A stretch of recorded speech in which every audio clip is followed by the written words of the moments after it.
Yo, what's up guys? We're back for Hope You're Happy Lemon 64. This chapter was kind of like continuing on with the flashback. I suspected that this chapter going into it was going to be just Lemon and Sunao just starting their conversation about the whole breakup scenario, but it ended up not being that, and it ended up being more of a continuation onto Lemon's past, her trauma, and kind of all that type of stuff. So basically we'll just hop into it.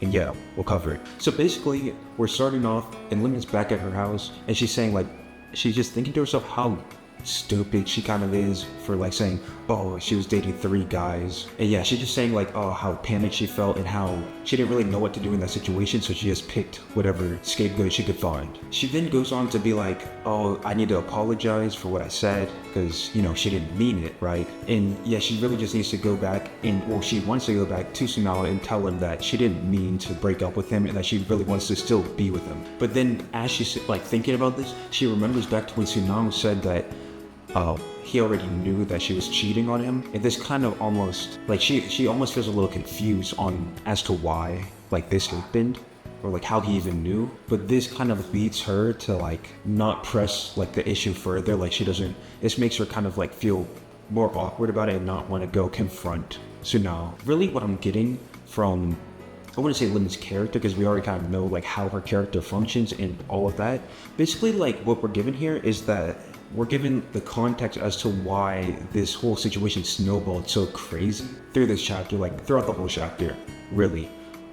Because, you know, it really could have just been a situation where like, yeah, she was getting bullied, and then she said that she cheats, so they break up, and then she has like a better mental state, I guess, through school. But as we progress through the chapter, we get to see more and more of the, I guess, Lemon has her own roadblocks that she puts into place, like her own limiters, but then there's also kind of circumstantial, like, things that happen that make it so her and Sunao are having like trouble getting back together. And really, Lemon during this time just feels really bad. She just like blaming herself, and she just doesn't feel good about the situation, because why would she, you know? She made her boyfriend that she really liked just think poorly of her. And for lack of better words, it's like, that's like the last thing you want to hear, is that hey, you're being cheated on with 3 other dudes, right? So she just feels bad because she lied about it, and you know, the whole school is kind of going with that notion. But yeah, after this, we cut back to school, and really everything seems pretty normal during the classes. Once Lemon explained that she broke up with, you know, Sunao, like kind of everything just goes back to being normal. The girls aren't really so catty with her, and that just kind of shows what their mental state was, right?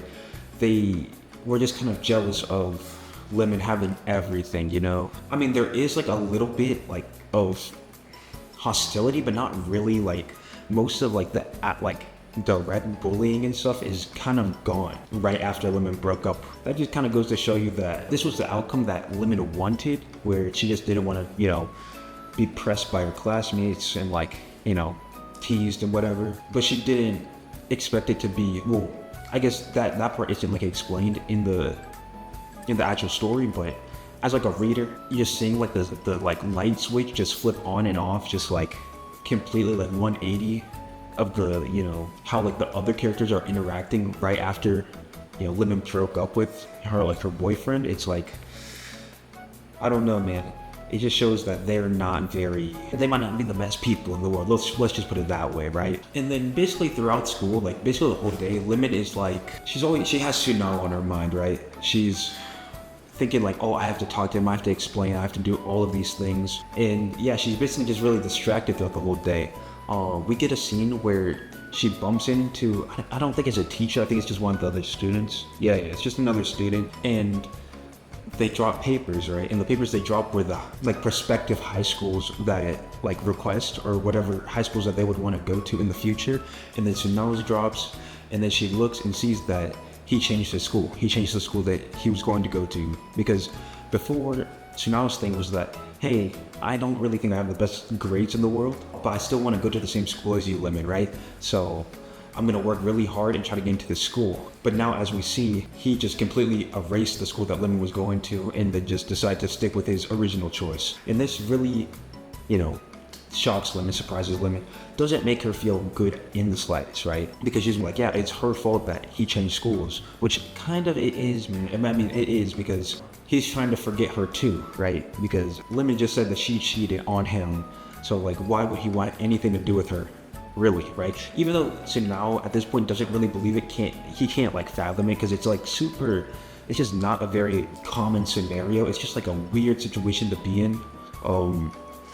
But still, you know, his whole archetype and like his whole, you know, character development now throughout the story, like from this point onward after the breakup, was like, hey, I'm just going to grow a hatred towards Lemon, because there's no point in trying to, you know, stay in love with her, because, you know, it's not happening, right? In his mind. The days go by, whatever. And basically they get to like graduation, like the last day of middle school, whatever. And so Lemon sees Sunao across, you know, in the distance, and she's really, you know, he's talking to his friends or whatever, chopping it up, but she wants to go talk to him, because this is like the last time that he's ever going to be able to do it, right?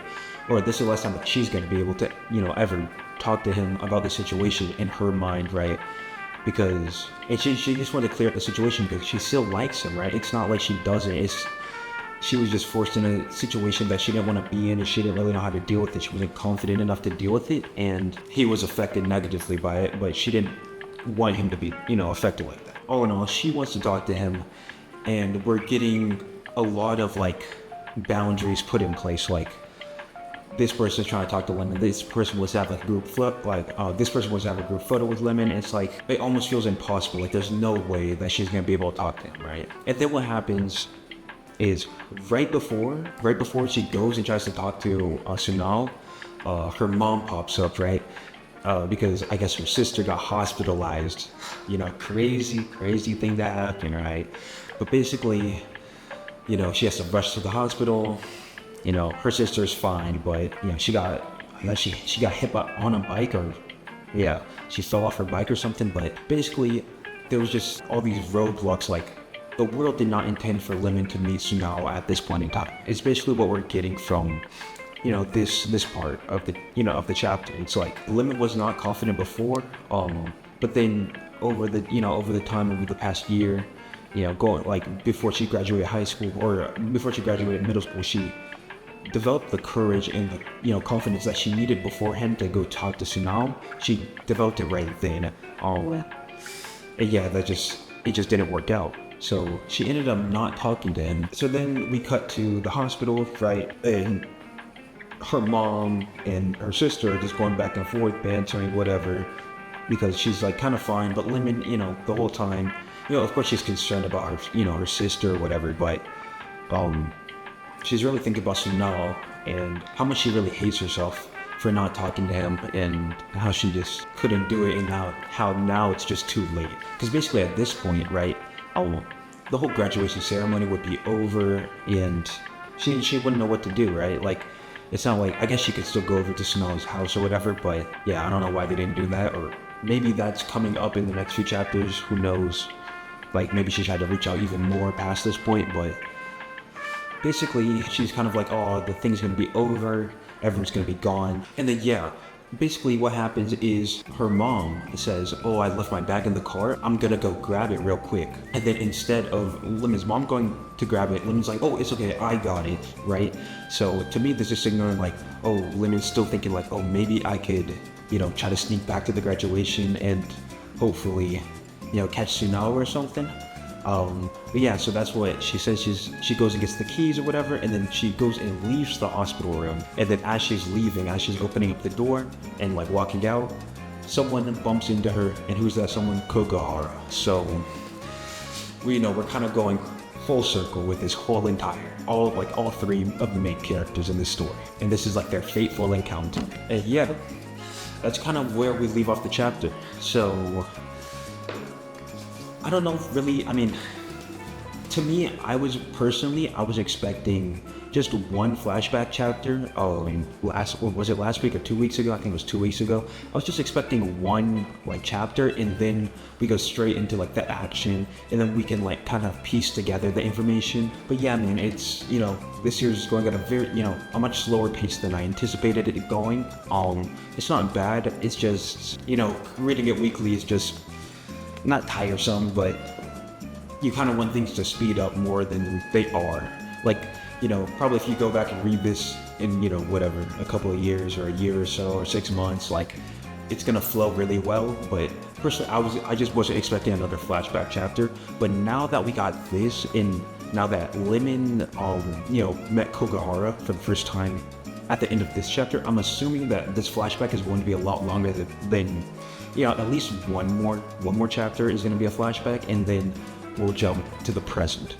Because it'd be kind of weird if next chapter we just go straight back to them talking, Lemon and Tsunao like confronting. But yeah, so it was kind of a good chapter. Just to me, it was a little unexpected.